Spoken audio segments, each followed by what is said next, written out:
Hey there. So today we're going to be taking a look at something that's been long awaited in this country, which is a CCS1 to Tesla adapter.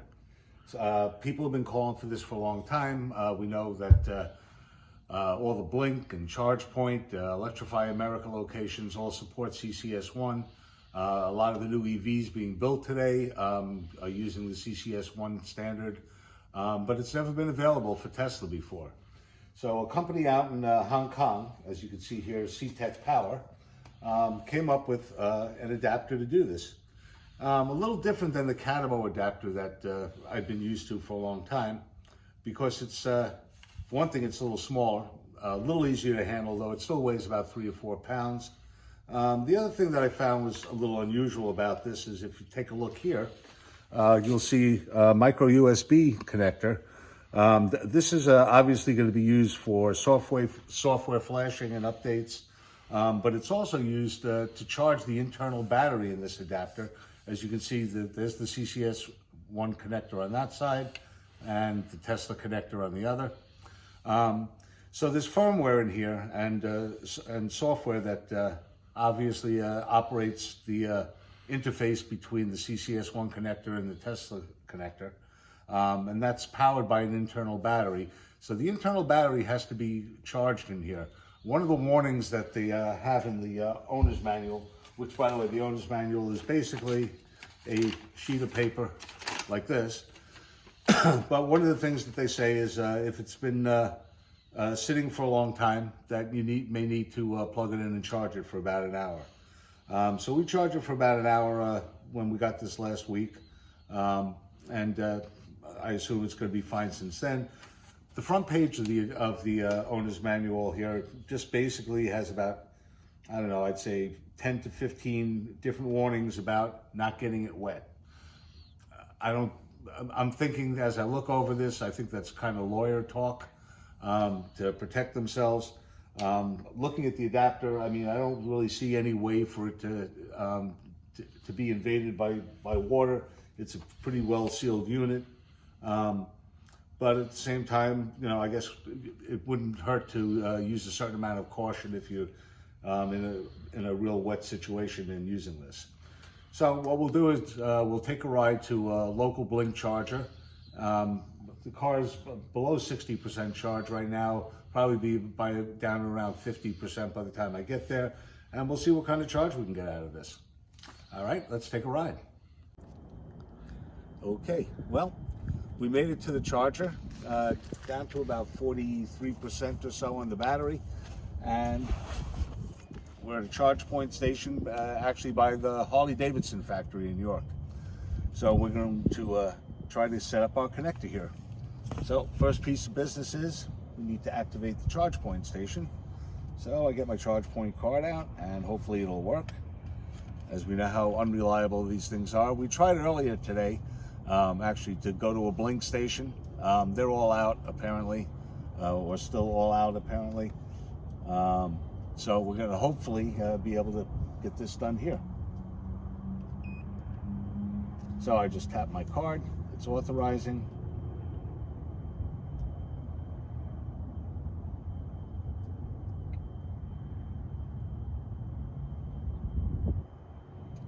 Okay, authorized to plug in vehicle. So we're going to pull the connector out, plug it into the ChargePoint connector. Open up here. We need to hit the little arrow on here. The green light comes on, and we plug in.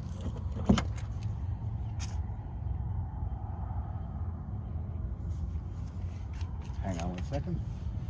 Back here.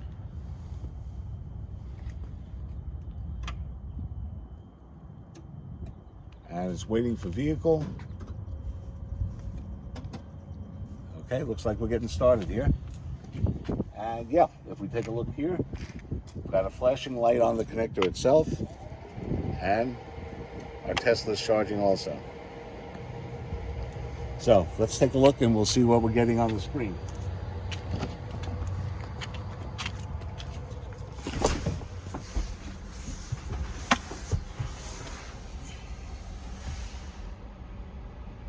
Okay, so it looks like we're picking up 15 kW out of there right now, which is still a lot lower than we would like to see.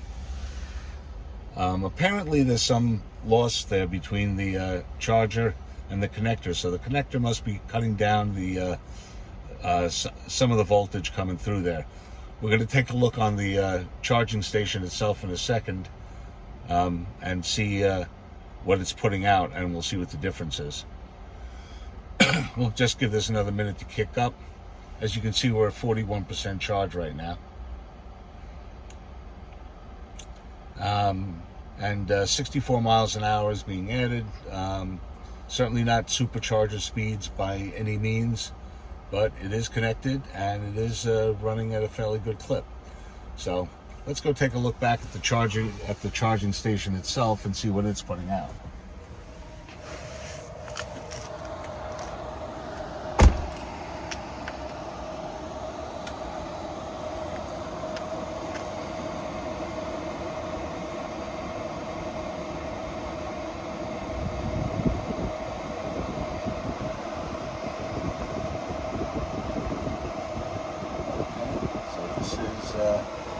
This is putting out 22.44 kilowatts.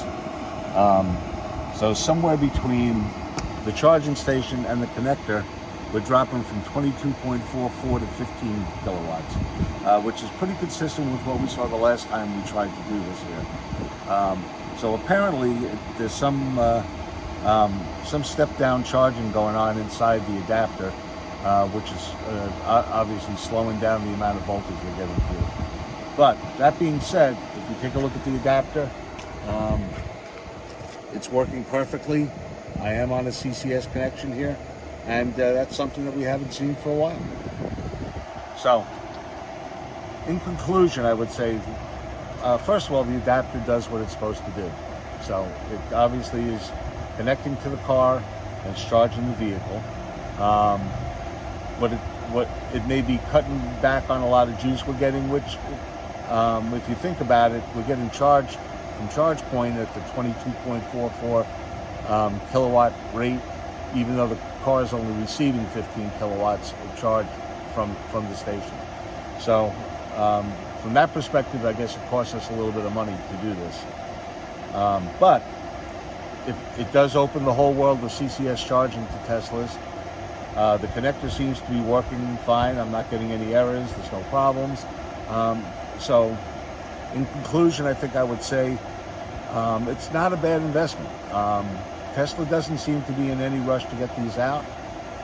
So at some point, we would expect this to happen. We would expect somebody to come up with this adapter. Now, it's pricey. The list price on this adapter was $980.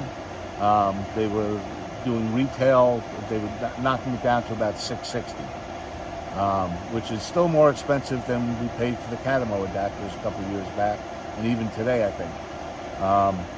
My guess is that pricing is not going to hold up, and I wouldn't be surprised to see this adapter running somewhere in the $500 range or somewhere in that ballpark. But I wouldn't be afraid of it. I wouldn't be afraid of buying it. And if you're in a situation where you have a lot of CCS connectors around where you are and less supercharging than you'd like, this makes perfect sense. It's certainly easier to use than the Catamo adapter, which, as most people know, if you've seen the Catamo, that would be what we'd be wrestling with if we were wrestling with the Catamo adapter, which is pretty substantial and a real pain in the butt to put together. But so this is easier to use than that. So, in conclusion, is it worth it? Really depends on what your driving habits are and what your charging needs are. And that's it for me. So, hey guys, I just wanted to follow up on the video we did on the CCS1 from CTech Power. After I had ended the video, we kept charging for a period of time, and probably about 10 minutes after we ended the video, the charging rate actually went up to the 22 kilowatt charging rate that we were getting from the charge point station.